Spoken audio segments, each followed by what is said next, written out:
Pagpasok sa loob ng bahay, agad na pinag-usapan ng housemates ang paparating na hamon. Ay, feeling ko yung parang ano dyan, catch, pwedeng per day magsasabi lang ng game. Hindi natin alam ano yung mga next games. Isipin din natin kung sino-sino yung mga teams sa kanila. Yung mga malalakas sa kanila, Josh, Kira, Michael Emilio. Ngili.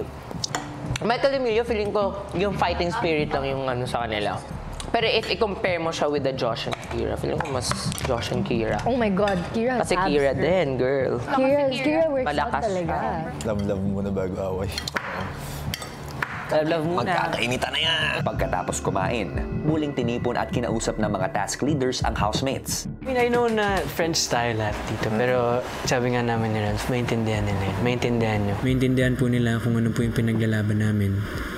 And alam ko po na yun din po yung gusto nilang gawin namin. Sobrang game po talaga kami lumaban, kuya. Gusto po namin nilaban yung pangarap po namin. Yung pangarap po na inaasam-asam din po namin ni Ralph simula po day one.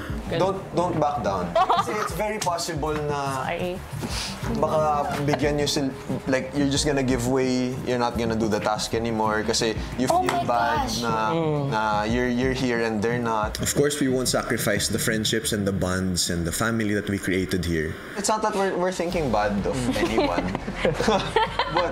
But ayun nga, lahat naman tayo dito sa loob ng bahay. May pinanghahawakan, may pinaglalabanan. So we're not gonna let go of it just like that. Diba?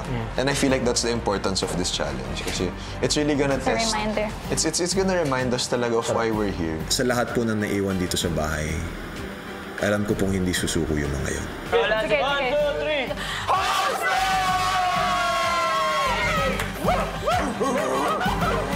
3! Paglabas nila ng kwarto, nagulat ang housemates sa nakita sa bahay.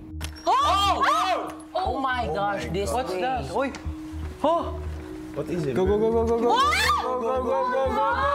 May mga kama na sa sahig. 10 kama po. So, unang pumasok sa isip ko ay, dito ba kami matutulog ngayong gabi? What's this? Pagkita ko po ng cortina, bakit may ano siya, parang may division. May border po, kuya. Atake. They get one bathroom. Oh, wow! Camping! Camping! Anong mangyayari sa mga susunod na araw? Hindi ko gets. Hanggang sa ipinatawag na sila ni Kuya sa confession room. Ang mga napansin ninyo sa living room, ito ang inyong magiging buhay ngayong linggo.